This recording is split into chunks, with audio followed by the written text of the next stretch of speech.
कर्म ही जीवन को तय करता है। एक बार की बात है, कहीं दूर एक गौत नामक एक संत रहा करते थे। इसका एक ही बेटा था। उस बेटे को वह बहुत प्यार किया करते थे। जितना वह अपने बेटे से प्यार करते थे उतना ही उनका बेटा उनसे प्यार किया करता था। उस संत के बेटे का नाम अर्जुन था। एक दिन की बात है, वह शांत भगवान की पूजा कर रहे थे, तभी उन्हें पता चला कि उनका बेटा अब इस दुनिया में नहीं रहा। यह सुनकर संत के चेहरे पर हल्की सी उदासी दिखी, फिर से वह सामान्य हो गए। लकड़ी का शव आया। तभी संत के पास एक शिकारी आया। शिकारी कहने लगा, महाराज, आपके बेटे की मृत्यु का कारण यह सांप है।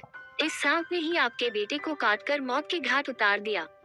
अब आप ही बताएं कि मैं इस सांप के साथ क्या करूं?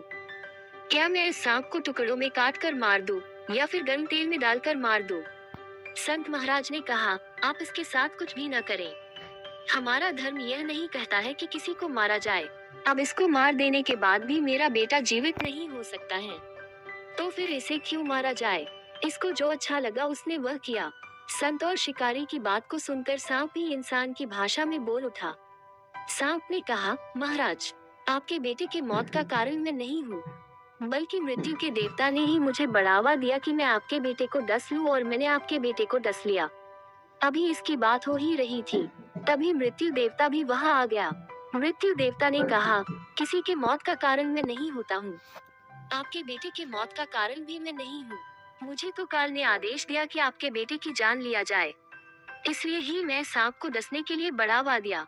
इसमें न तो सांप दोषी है और न ही मैं। काल के अनुसार ही यह धरती चलती है। काल जो चाहता है वही होता है। हम सब काल के अनुसार काम करते हैं। मृत्यु के देवता संत, शिकारी और सांप को बता रहे थे। अभी तक यह खुद को सही बता ही रहे थे, तभी वह पर काल भी आ गया। काल ने कहा, मैं भी किसी काम के लिए जिम्मेदार नहीं हूँ। जो कुछ भी किसी के साथ होता है उसके लिए उसका कर्म ही जिम्मेदार होता है।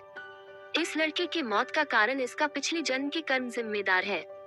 जो भी जैसा कर्म करता है उसका वैसा ही जन्म और मृत्यु मिलता है।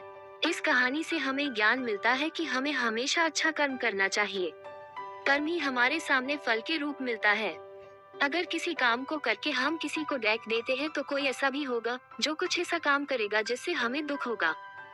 वही अगर हम कोई काम करके किसी को खुश करते हैं तो कोई ऐसा भी होगा जो कुछ ऐसा काम करेगा जिससे हमें खुशी मिलेगा।